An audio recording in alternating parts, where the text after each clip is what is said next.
Hey guys, welcome to a help chair, and today I'm going to be briefly showing you how you can make a duet video on your TikTok app. Straight into it, so you click on TikTok and it loads up a video for you. So click on that. So now there's this share button right here. You tap on it and you can see duet around here that with other options to save the video or react or add to favorites or go live photo. But now we're on to duet, so click on duet and you wait for it to process to 100%, and then it processes the video, which usually take a few minutes to process.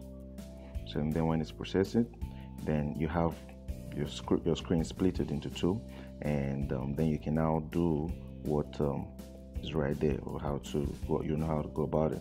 So that'll be all for today, guys. I hope you learned something new, and we're going to be bringing you more interesting videos on how to use your TikTok and make it better. And so what you have to do is subscribe to our channel and turn on the post notifications so you won't miss out on any of our posts, and I'll see you next time.